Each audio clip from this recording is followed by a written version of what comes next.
하나님께서 우리와 함께 하십니다. 우리의 인생 가운데 하나님을 의지하고 하나님을 바라볼 때 하나님은 여전히 우리와 함께 하시고 도와주시고 인도하십니다. 믿음의 눈으로 하나님을 바라봅시다. 주님은 우리를 끝까지 지켜주시고 인도하시는 분이십니다. 하나님을 신뢰하고 더 가까이 하나님께 나갈 때마다 우리의 손을 붙잡아 주시는 하나님의 그 놀라운 사랑과 은혜를 느낄 수 있습니다. 오늘은 시편 1편의 말씀입니다. 복 있는 사람에 대해서 말씀하고 있습니다. 여러분은 복 있는 사람입니까? 우리는 복 있는 사람으로 살아가고 있습니까? 복 받을 사람이 아니라 복 있는 사람입니다. 이미 우리는 복을 받았어요. 우리가 주님 앞에 나아갈 때 이미 우리는 축복의 통로로서 쓰임받는 하나님의 사람들로서 하나님은 인도하십니다. 복 있는 사람은 어떠한 삶을 살아가는 사람입니까? 악인들의 꾀를 따르지 아니하며 했습니다. 악인들이 어떠한 꾀를 다 가지고 다가올지라도 이제는 하나님이 주신 그 지혜로 말미암아 그 꾀를 따르지 않는 거예요. 흔들리지 않습니다. 죄인들의 길에 서지 아니하며 이제 복 있는 사람은 죄인들과 함께 그 길을 따라가지 않는 거예요. 그 길에 서지 않고 이제는 죄가 무엇인지를 판단하고 죄 가운데 들어서는 것이 아니라 죄에 대해서 단호하게 이제는 잘라서 하나님께서 원하시는 삶이 무엇인지를 알아가는 삶을 살아갑니다. 오만한 자의 자리에 앉지 아니하고 있습니다. 복 있는 사람은 겸손한 사람들과 함께하기를 원합니다. 오만한 자와 함께하면 함께 오만해질 수밖에 없거든요. 누구와 만나야 될지, 누구랑 함께해야 될지 우리는 결정해야 됩니다. 하나님의 마음을 품고 하나님의 사랑을 가지고 우리가 온전히 나갑시다. 하나님께서 도와주시고 하나님께서 인도해 주시고 하나님께서 역사하시는 귀한 삶을 살아가기 바랍니다. 자, 이렇게 복 있는 삶을 우리가 살아갈 때 우리는 그것을 계속해서 유지하려면 어떻게 해야 될까요? 바로 그것은 하나님의 말씀 앞에 서야 되는 것입니다. 오직 여호와의 율법은 어떻습니까? 우리의 삶을 온전히 회복시키고 우리를 이끌으시고 인도하시잖아요. 그래서 그 말씀을 즐거워하고 그 말씀을 주야로 묵상할 수 있어야 됩니다. 매일매일 우리는 말씀 앞에 서서 그 말씀을 통해서 회복이 되고 있습니까? 치유가 되고 있습니까? 아니면 여전히 힘들고 어렵습니까? 여호와의 율법을 온전하게 사모하면서 그 말씀 앞에 서야 됩니다. 우리 예수님께서는 율법의 완성이 되셨다 했습니다. 율법주의로 살아가는 것이 아니라 하나님의 말씀을 딱 붙잡고 이 말씀이 그러한가? 나를 통해서 하나님께서 무엇을 말씀하시려고 하시는가? 내가 어떻게 살아가는 것이 하나님의 뜻인가? 라고 매일매일 우리 자신을 하나님 앞에 온전히 내려놓고 하나님 도와주시옵소서. 나의 지혜가 아니라 하나님이 주신 그 지혜로 나가길 원합니다. 하나님께서 인도하시는 그 인생을 살아가고 싶습니다는 믿음의 고백이 있기를 바랍니다. 자, 그는 시냇가에 심은 나무가 철을 따라 열매를 맺으며 했습니다. 시냇가에 심은 나무처럼 이제 철을 따라 열매를 맺습니다. 그 잎사귀가 마르지 않은 것 같으니 그가 하는 모든 일이 다 형통하리로다 했습니다. 시냇가에 심은 나무라는 의미가 어떤 의미가 있습니까?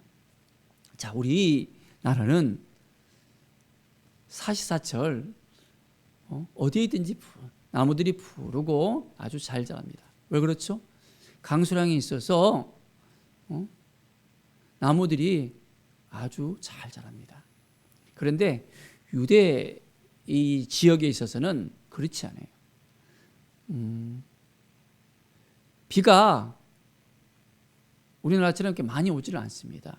그래서 이른 비, 늦은 비에서 이 비가 한정되어 있습니다. 그러니까 어떻게 해요?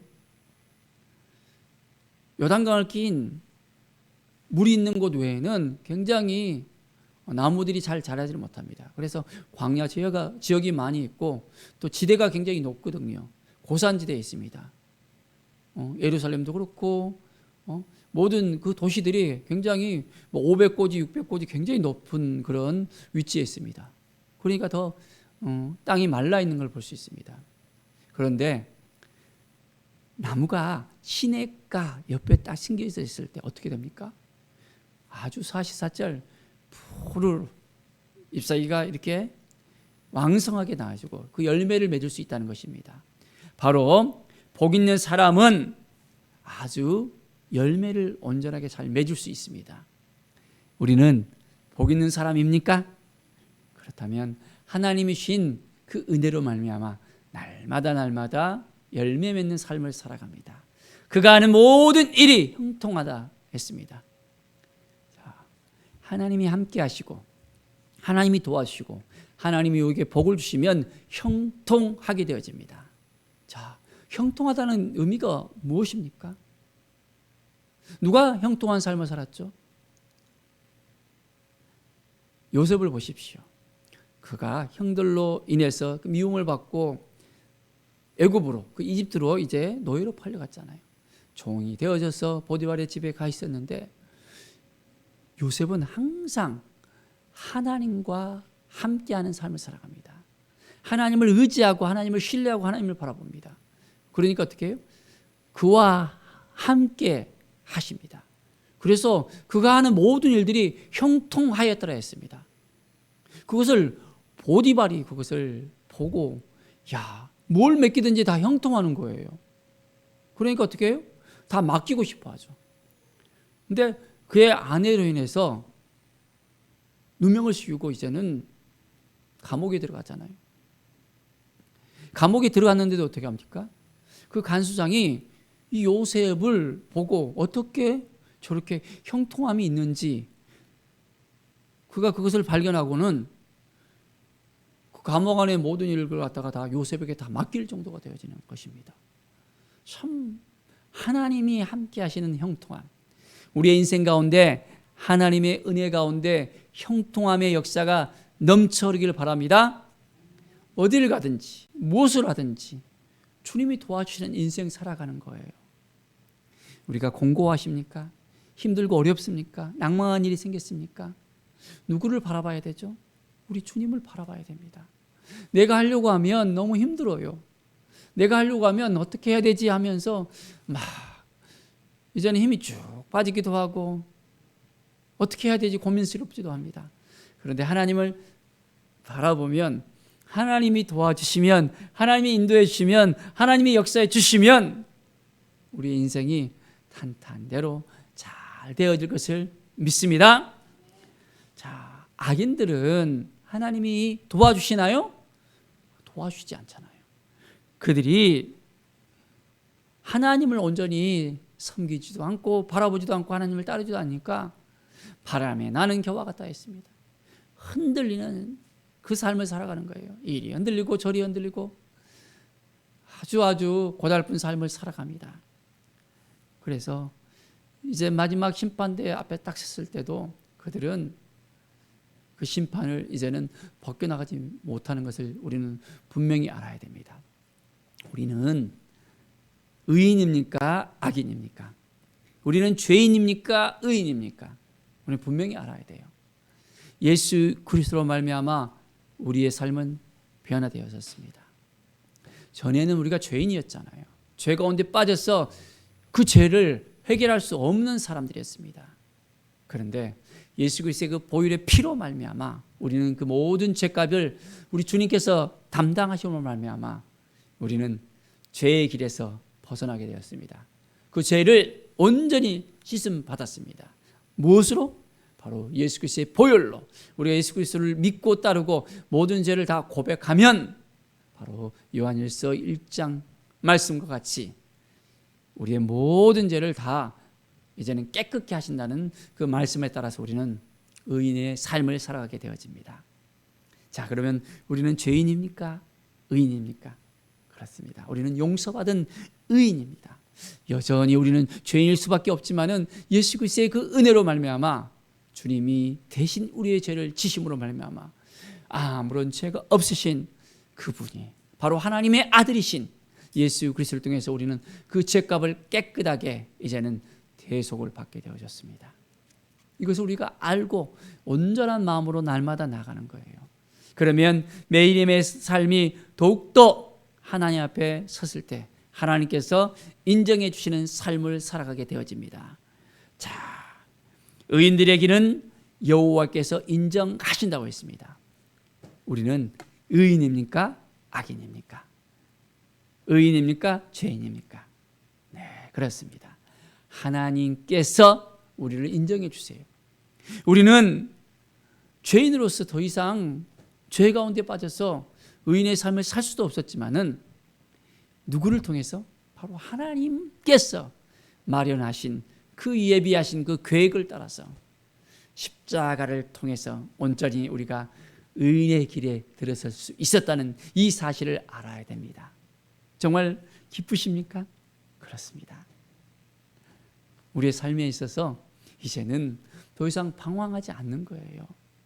눌려 사는 것이 아니에요. 모든 삶을 주님께서 인도하신다는 이 사실을 온전히 깨닫고 다 이제는 주님께 맡겨드리면서 살아갑니다. 그러면 하나님께서 인도하셔 주세요. 하나님의 놀라운 사랑을 우리가 매일매일 느낄 수 있습니다.